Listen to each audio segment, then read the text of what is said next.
artista plástico, ele vem, bota o quadro no cavalete, pinta, vende, aquela pessoa que comprou e seus familiares ou seus amigos curtem aquilo quadro, ninguém mais. Já a pintura mural não, ela dá acesso ao público. Então é a forma mais democrática.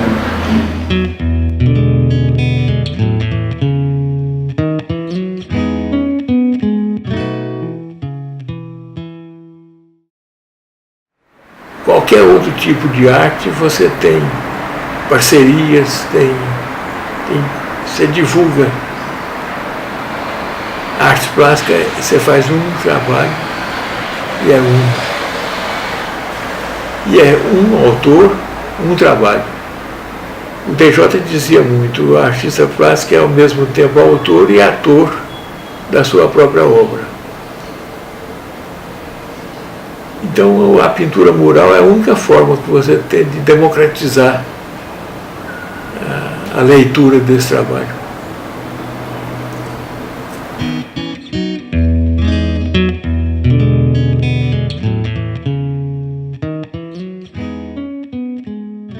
Eu conheci no Congresso de Intelectuais, em 1954, quando a Escola de Belas Artes foi incumbida de fazer a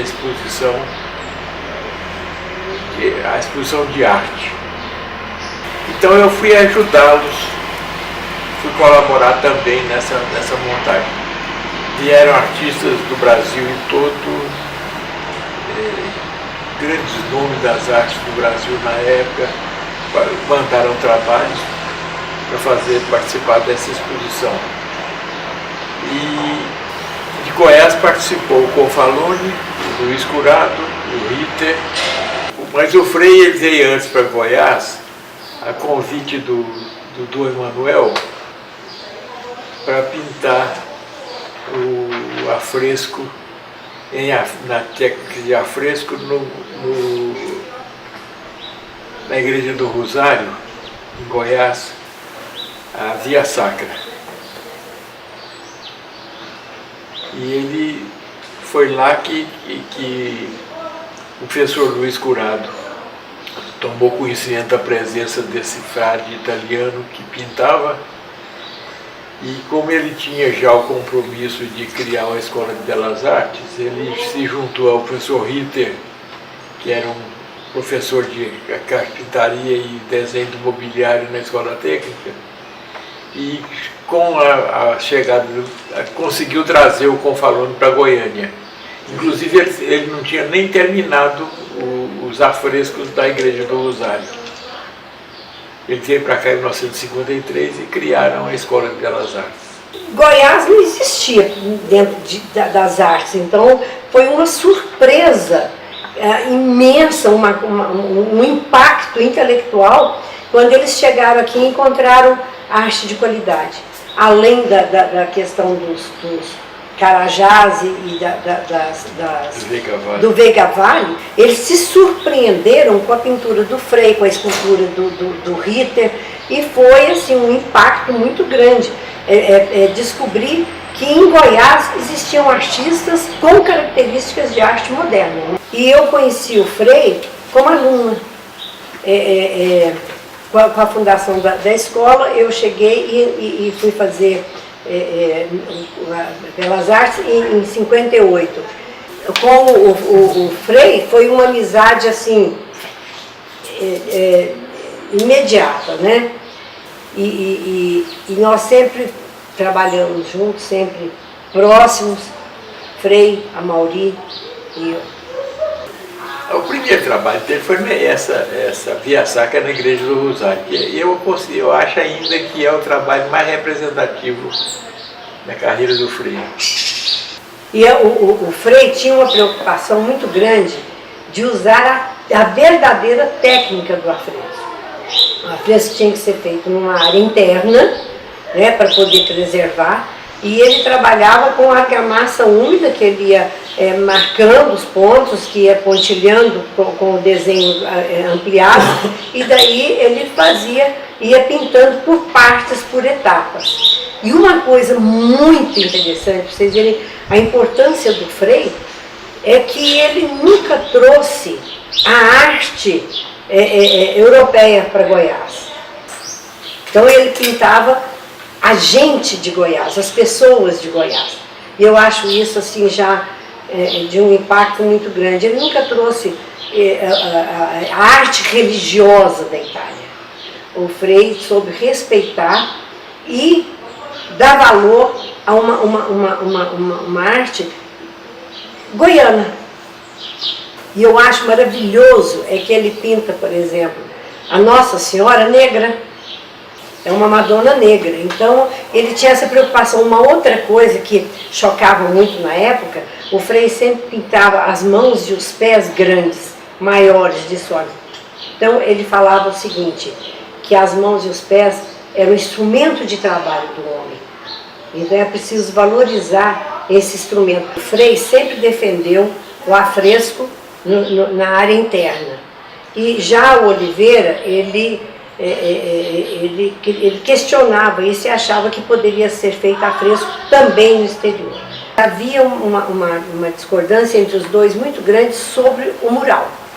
O Oliveira insistia que o afresco poderia ser feito na parte externa.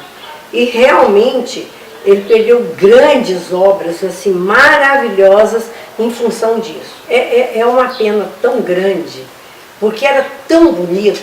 E o que ele fez? Ele queria criar uma técnica diferente para afresco. Aí o que ele fez? Ele pintava, ele fazia a argamassa e pintava cada argamassa, por exemplo, ele colocava 3, 4 camadas de argamassa, cada uma levava uma cor. Então era um preto, um amarelo, um ocre, um azul, uma coisa assim. Ele trabalhou com esse critério de aparecer, de fazer cortar a argamassa e a cor que estava no fundo aparecer. Então foi um trabalho original, belíssimo. Acabou com tudo, uma judiação. Era lindo, lindo, lindo, lindo esse painel dele. E o Frei falava para ele, falei para você que não dava certo. Afresco é dentro. O Frei Gonfaloni recebeu, na primeira, quando ele veio, logo que veio para Goiânia, ele recebeu encomenda de fazer na estação ferroviária. Ele fez 2 afrescos. Estão lá até hoje.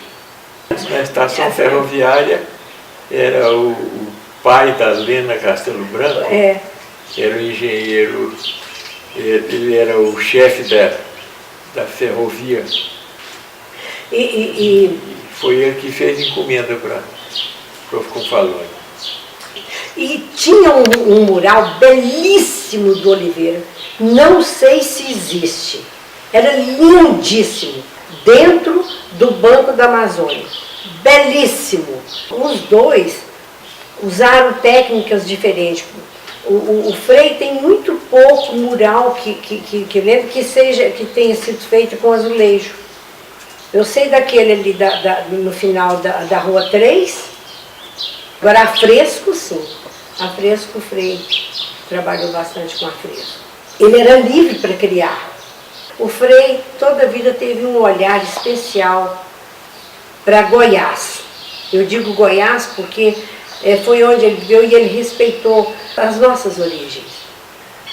Ele estudou técnica de pintura em Florença. Ele realmente sabia pintar com técnica. O Frei era um grande pintor. Sem dúvida nenhuma ele era um grande pintor. Só que o Frei tem uma coisa que ninguém conseguiu fazer como ele, que é a transição da sombra e da luz. Isso é uma coisa que é próprio do Frei Gonfaloni. É uma parte importantíssima da história do nosso Em termos de artes plásticas, acho que o que tem de mais importante em Goiás são as murais desses 2 pintores. São muito representativos.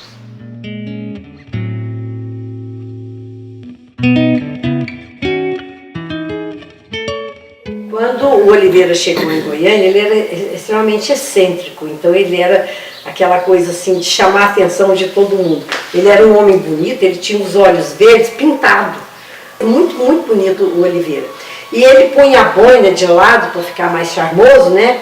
E andava com um sandalhão sujo de tinta, aquilo era assim, um espanto para as pessoas. Ele caminhava na rua, todo mundo ficava olhando. E a nossa convivência nesse período foi sempre assim, muito próxima. Encontrávamos praticamente todos os dias dentro da universidade e saindo, indo para pintar na rua. Ele era muito bom amigo. Ele era muito ousado, extravagante, gostava de andar de peito aberto, a camisa arregaçada. Eu conheci o DJ através de uma exposição de gravura dele realizada lá na Galeria do Jaú. Então eu conversei com ele muito rapidinho, ele autografou um catálogo para mim e depois disso eu não me desapeguei mais dele, né, porque eu queria conhecer um pouco mais dessa história, né? E ele começou a pintar a periferia de Goiânia. A importância do Oliveira, ela está em ser o artista que mais pintou Goiás. Ele era um educador, ele acreditava na ressignificação do olhar pela imagem, que ele poderia conscientizar as pessoas pela imagem. Daí a opção dele pela gravura e pelo mural, porque ele achava que aquelas imagens expostas iam provocar. Ele foi convidado a ser professor na escola com a saída dos professores que foram criar o Instituto, a Escola de Belas Artes da Federal. Eu morava ali perto, eu morava ali atrás do Jockey Club e frequentava o ateliê dele lá. Ali o Oliveira fazia cenógrafos, né? Ele trabalhava ali. Era muito bom, muito bom. Ele começou a trabalhar pintando placas comerciais, fazendo letras, esse negócio tudo. E aí, nesse período, é que ele conheceu o Juca de Lima e o Agostinho, que já trabalhavam nesse setor, nesse ramo. Aí ele foi convidado pelo João Bênio para ir fazer todos os cenários do Teatro de Emergência. E tinha uma coisa assim, muito boa no ateliê dele lá da PUC, porque ele desenhou e mandou fazer a prensa de gravura. E aí lá ele também mantinha assim o contato com os alunos e lá ele não sei se foi, acho que foi ele quem escolheu e comprou um forno para queimar placas, para fazer cerâmica. Então foi daí que começou a nascer os painéis de cerâmica, porque ele queimava lá. Fazíamos lá, eu digo fazíamos assim, porque a gente ajudava ele a limpar, passar a cera, fazer essas coisas que ajudante faz, claro, os desenhos dele. Ele comprava o que chamava cerâmica São Caetano, né? Essas eram São Caetano, ela tem esse tom avermelhado. E aí ele fazia os desenhos, claro, para poder fazer ampliação, e ele punha elas virada de fundo e enumerava. Enumerava todas com uma tinta que queimando permaneceria, ficava, né?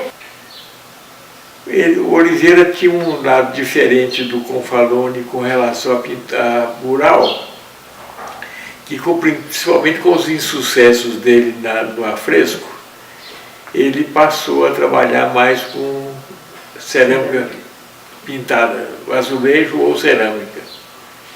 Já o Confalone foi mais fiel à técnica de afresco, e ele sabendo que o afresco é só mesmo em área interna, ele continuou fazendo afresco. E ele deixou para nós aí uma referência muito grande dentro dessa área. E já o Oliveira, com os insucessos que ele teve nas primeiras experiências de afresco em área externa, ele passou a trabalhar mais com a cerâmica pintada e queimada. Né? Uma coisa importante no Oliveira são as experimentações. ele defendia a ideia de que você tem que buscar no lugar as soluções para o seu trabalho. Isso também é uma coisa marcante no trabalho dele.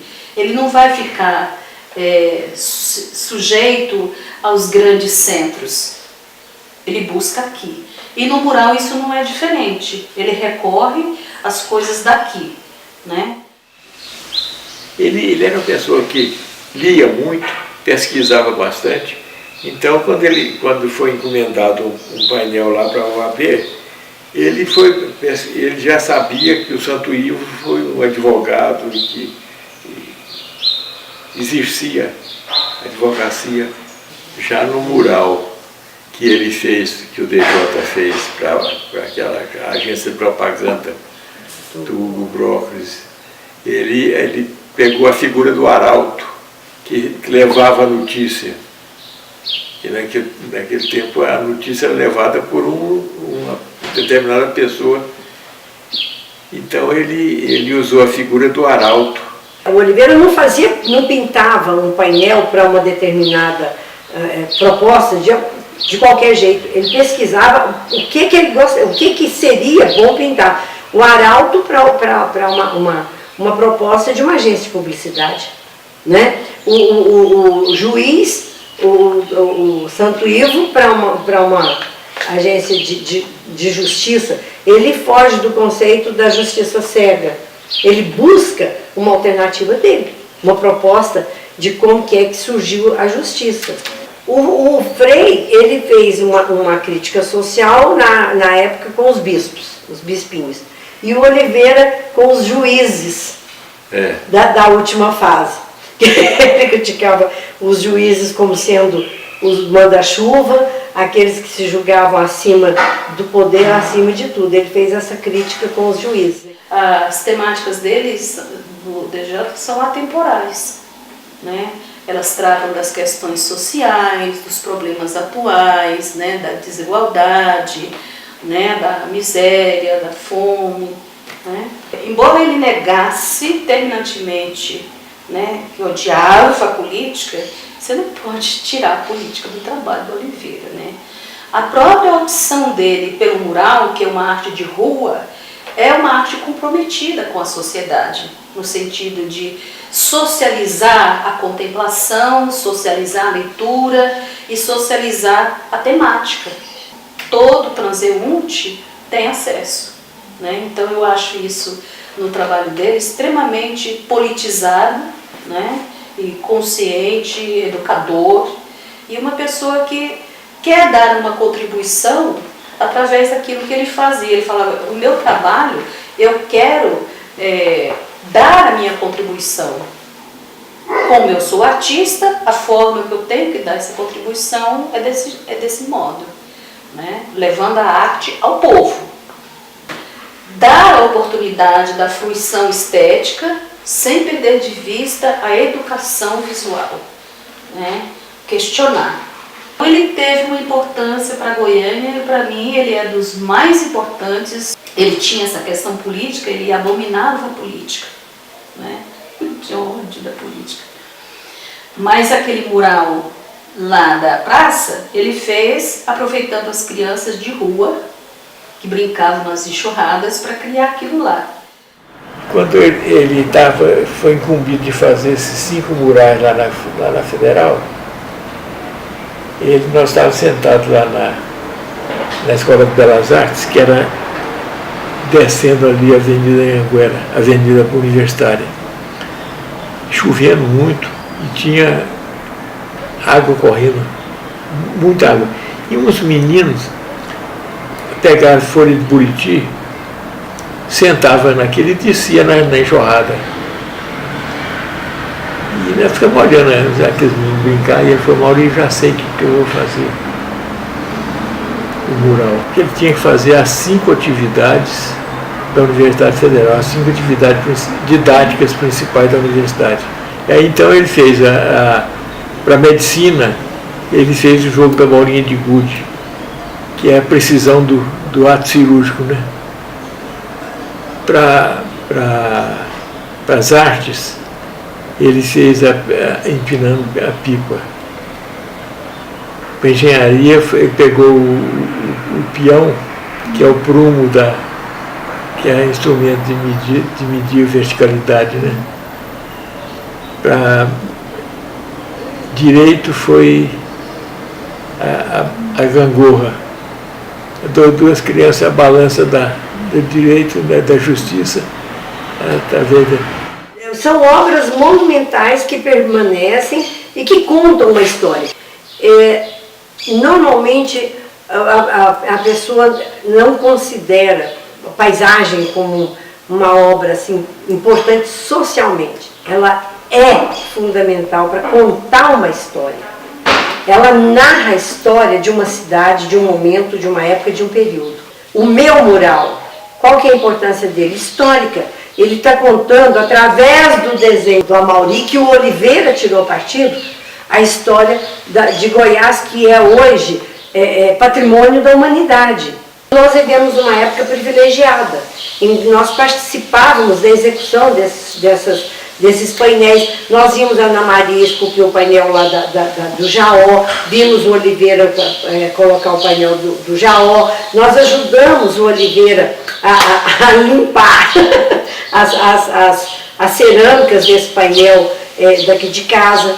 Então, foi uma época muito promissora, muito boa, um período diferenciado. Goiânia foi muito especial, por isso que quando o Amauri contou a história do Congresso, que foi uma surpresa muito grande dos intelectuais que estiveram em Goiânia, porque eles pensaram assim, nós vamos encontrar aquela artezinha boba de quem, né, não sabe o que está fazendo, então fica copiando, e encontraram uma obra, uma pintura moderna, contemporânea, e eles não esperavam por isso, e isso foi para a imprensa, né, Amauri? Foi para a imprensa, a surpresa que causou.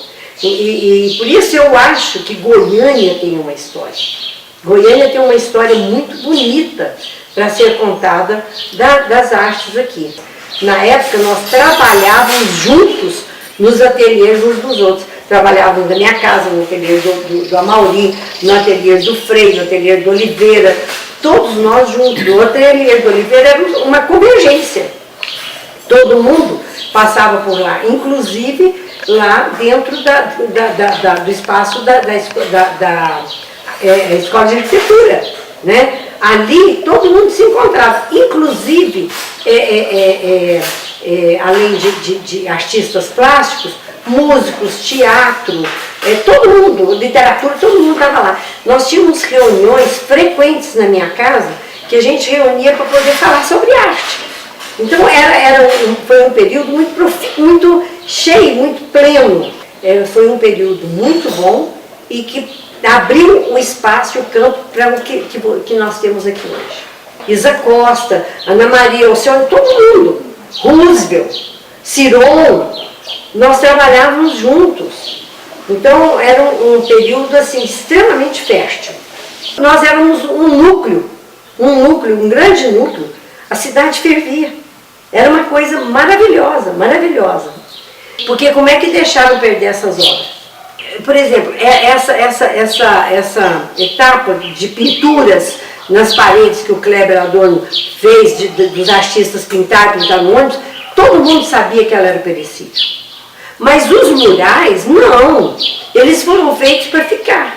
O que foi feito com a cerâmica é preservação, é história. É contar a história da cidade, é contar a história do povo. Isso é história.